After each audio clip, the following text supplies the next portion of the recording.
तुम्ही पाहत आहात MCN न्यूज मराठी।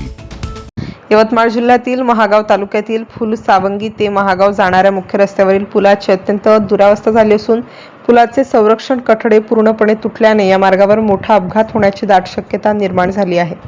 सार्वजनिक बांधकाम विभागाच्या या अक्षम्य दुर्लक्षामुळे वाहनधारकांमध्ये तीव्र संताप व्यक्त होत आहे। हा मार्ग अत्यंत वर्दळीचा असून दिवस रात्र या रस्त्यावरून लहान मोठ्या वाहनांची मोठ्या प्रमाणावर वाहतूक सुरू असते। मात्र या मार्गावर असलेल्या एका पुलाचे रस्त्याच्या कडचे संरक्षक कठडे पूर्णपणे नष्ट झाले आहेत। इतकेच नव्हे तर पुलाच्या बाजूचा डांबरी रस्ताही खचत चालला असून कडेला मोठा दरीवजा जागा एक मोठी तयार झालेली आहे। रस्त्याला लागूनच असलेल्या खड्ड्यात पाणी साचल्याने आणि हिरवे शेवाळ आल्याने वाहनधारकांना बाजूला नेमकी किती खोली आहे याचा अंदाज येत नाही।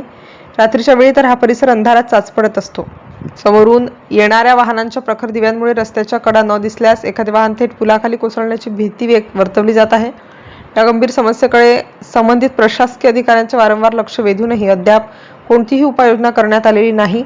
एखाद्या निष्पाप नागरिकाचा बळी गेल्यावरच प्रशासनाला जाग येईल का, असा संतप्त सवाल स्थानिक नागरिक आणि वाहन चालकांकडून उपस्थित केला जात आहे। MCN न्यूज मराठीकरिता विक्की भिसे, महागाव।